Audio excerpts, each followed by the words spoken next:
some people call it. Yes, Chris Spisak, The Order of Things, right here in the middle. And then Timothy Edwards, who did Cinnamon, right over there. Timothy just drove in from Austin, so thank you very much for and I'm just going to say this because you told me this. Right now, compared to Austin and Houston, traffic's a breath of fresh air. Yeah, it's crazy.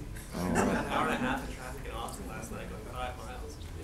Yeah, there you go. So anyway, I'm going to start off with some questions. Of course, we'll take questions from the audience as well.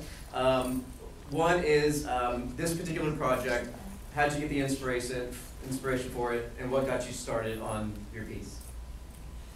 I make films out of things I find at thrift stores or library sales.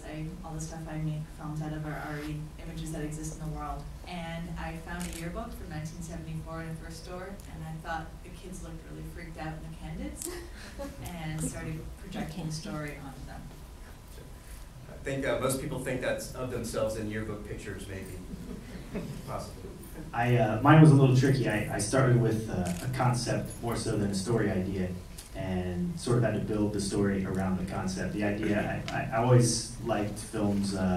Memento was the first one that came to mind, where you could see the same series of images and have a completely different meaning depending on the context.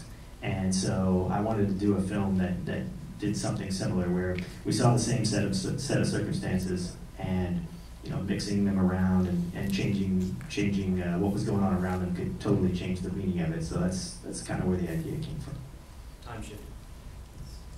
I always have to look around to make sure none of my family is here, because it's based on a true story. In 2005, my grandparents died within a week of each other, and the night before he died, my grandfather asked for a prostitute. And so this retelling of that is a way of making that relationship seem cute, and that last request not seem creepy. So. No, but Timothy, now this is you just said it's based on a true story, and so you're from the Houston area originally. Right, yeah. You live in Austin. Now tell us a little bit about the casting, because it's the older gentleman who played the